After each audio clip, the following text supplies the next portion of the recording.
जय हिंद दोस्तों, मैं एक नायब सरदार राजेश पटेल एक सर्विसमैन न्यूज चैनल 18 जुलाई 2025 में आप सभी का हार्दिक स्वागत करता हूं। 8CPC में नेट पे 34% का इजाफा, शेयर में 100% तेजी, ईएसएम खुश, अब 100% पे वेतन माइनस पेंशन, नियम खत्म, सीएपीएस सैनिकों ने कोर्ट में जीती, ओपीएस ओजीएस केस केंद्र का अड़ंगा, डिसेबिलिटी पेंशन 50, 75, 100 हाईकोर्ट में पूर्व सैनिकों की जीत। वर्दी पहनकर देश से गद्दारी, सेना का जवान गिरफ्तार, सैनिकों को इंसास राइफल की जगह AK-203 राइफल और सुरक्षा अधिकारी और सुपरवाइजर की नई भर्ती। अब खबर विस्तार से बताऊंगा एक एक करके आपको। एक पे कमीशन, शेयर बाजार को मिलेगा नया बूस्ट, इन कंपनियों की सरकार पर नजर। 1.1 करोड़ कर्मचारियों पर पेंशन 8वें वेतन आयोग के लागू होने का इंतजार कर रहे हैं। इस आयोग के तहत वेतन और पेंशन में संभावित 30 से 54% तक की बढ़ोतरी होने की संभावना है। इन हैंड इनकम में सीधा फायदा होगा। बढ़ती आय का असर उपभोक्ता व्यवहार और बाजार खपत पर पड़ेगा, जिसका सीधा लाभ शेयर बाजार और खासतौर से कुछ सेक्टर्स और कंपनियों को मिलने की संभावना है। 7वें वेतन आयोग से भी क्या मिला था संकेत? उस समय भी ऑटो, रियल एस्टेट और एफसी को रिटेल जैसे क्षेत्र में सीधा लाभ मिला था। इसी प्रकार 8वें वेतन आयोग में भी ऑटोमोबाइल, एफएमसीजी, कंज्यूमर ड्यूरेबल्स और रिटेल कंपनियां माफ कीजिएगा, रिटेल कंपनियां शामिल है जो बड़े लाभार्थी होंगे। नेक्स्ट खबर, सुप्रीम कोर्ट ने एम्स जोधपुर द्वारा नियुक्त पूर्व रक्षा सहायक के लिए वेतन माइनस पेंशन नियम पर रोक लगाई है।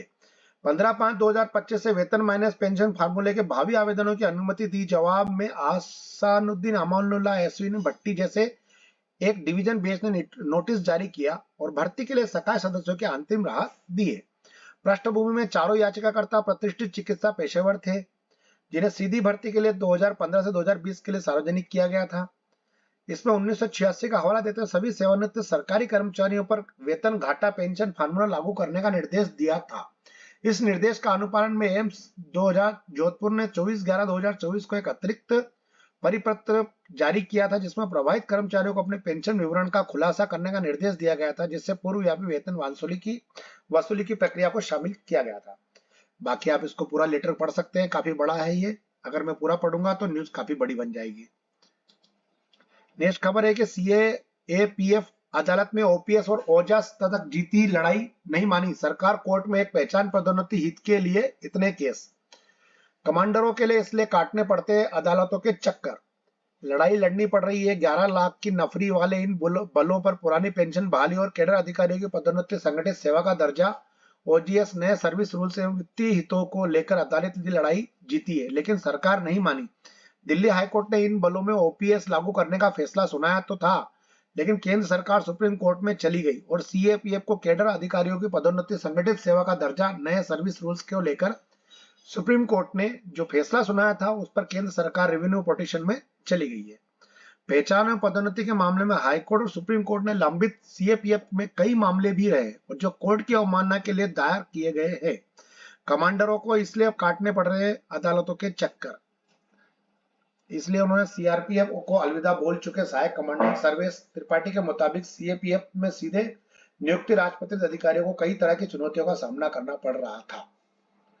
नेक्स्ट खबर, उच्च न्यायालय ने 13 पूर्व सैनिकों के विकलांगता लाभों को अधिकारों को बरकरार रखा है, जिसमें उनकी जो पेंशन का जो प्रतिशत है वो उसी प्रकार रखा गया जैसे 50% से कम आका गया था। जो 50% यदि है तो प्रतिशत 75%, 75 से अधिक है तो 75 से अधिक है तो 100% तक, चाहे निर्वाहन का तरीका कुछ भी हो। तो ये फैसला जो बरकरार रखा है बहुत ही अच्छा है, ये भूतपूर्व सैनिकों के लिए बहुत अच्छा फैसला है ये। इसके बाद सेना की वर्दी पहन देश की गद्दारी, पाक के लिए जासूसी कर रहे थे जवान, गिरफ्तार आईएसआई को खुफिया दस्तावेज भेज रहे थे। पंजाब पुलिस द्वारा जारी बयान के अनुसार आरोपी की पहचान संगरूर जिले के निहालगढ़ गांव की निवासी देवेंद्र सिंह के रूप में हुई है।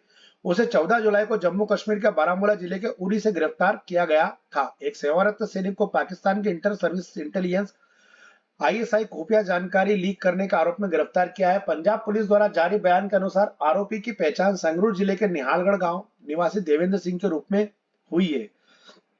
इनका कहना है कि गिरफ्तार पूर्व सैनिक गुरप्रीत सिंह उर्फ गोरी या फौजी की गिरफ्तारी के बाद हुई है, जिससे जासूसी के आरोप में हिरासत में लिया गया है। गुरप्रीत से पूछताछ करने पर पता चला कि फिरोजपुर जेल में बंद रहने के दौरान देवेंद्र सिंह सेना के संवेदनशील दस्तावेज हासिल करने में शामिल था। इन दस्तावेजों में कथित तौर पर गोपनीय जानकारियां थी जिसे उसने पाकिस्तान के आईएसआई को सौंप दिया। देवेंद्र सिंह की गिरफ्तारी के बाद अधिकारियों ने उसे 15 जुलाई को मोहाली की एक अदालत में पेश किया था। अदालत ने आरोपी से आगे की पूछताछ के लिए 6 दिन की पुलिस रिमांड मंजूर कर ली और शुरुआती जांच से पता चला कि देवेंद्र और गुरप्रीत की पहली मुलाकात 2017 में पुणे में एक आर्मी कैंप में ट्रेनिंग के दौरान हुई थी।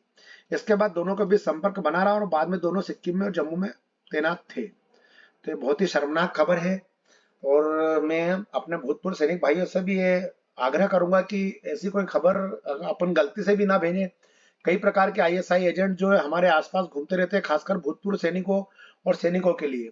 और इसमें जो है बहुत सारी तरीके से आजकल जो है बहुत सारे सॉफ्टवेयर आ गए जिससे कि वो भूतपूर्व अपनी जो लीक सूचना, गोपनीय सूचना लेने के चक्कर में रहते हैं।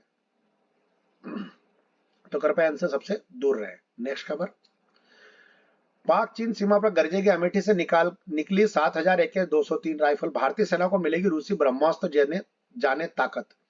अभी जैसे हमारे पास इंसास राइफल हुआ करती थी उसी की तर्ज पर अब AK-47 के तर्ज पर AK-203 राइफलें मिलेगी, जो कि इंडो रूसी राइफल प्राइवेट लिमिटेड IIRPL ने कहा है कि यह समय सीमा का पालन कर रही है और इस साल के अंत तक 100% स्वदेशीकरण हासिल कर लिया है जाएगा और AK-203 कालश्रुविक श्रृंखला का एक आधुनिक संस्करण है। नेक्स्ट खबर भर्ती से संबंधित है। Railpro security service private limited country कुशल है, ये नेम ऑफ पोस्ट है सिक्योरिटी अफसर और supervisor. Job location security good और हैव स्किल्स होना चाहिए और वैकेंसी 2 है। एक्सपीरियंस 5 साल का होना चाहिए। एसेंशियल क्लास 12वीं तक या ग्रेजुएशन पढ़ा लिखा होना चाहिए। एज 35 से लेकर 50 के बीच होना चाहिए। लोकेशन जॉब रहेगा भागापुरा, अहमदाबाद, गुजरात, नासिक, महाराष्ट्र और सैलरी इसके अंदर रेंज रहेगी 32,000 रुपए पर मंथ। इसमें सब्सिडाइज्ड कैंटीन एडिशनल बेनिफिट रहेगा और 22 जुलाई 2025 इसकी लास्ट डेट है। तो जो भी कोई भूतपूर्व सैनिक अपना जो कि महाराष्ट्र और अपना गुजरात के हैं वो इसके अंदर फॉर्म भर सकते हैं। बहुत अच्छी वैकेंसी है और पेमेंट भी अच्छा है इसके अंदर। बस दोस्तों, हमारे पास आज न्यूज यहीं तक थी। आप सभी का दिन शुभ रहे। राम राम, जय हिंद।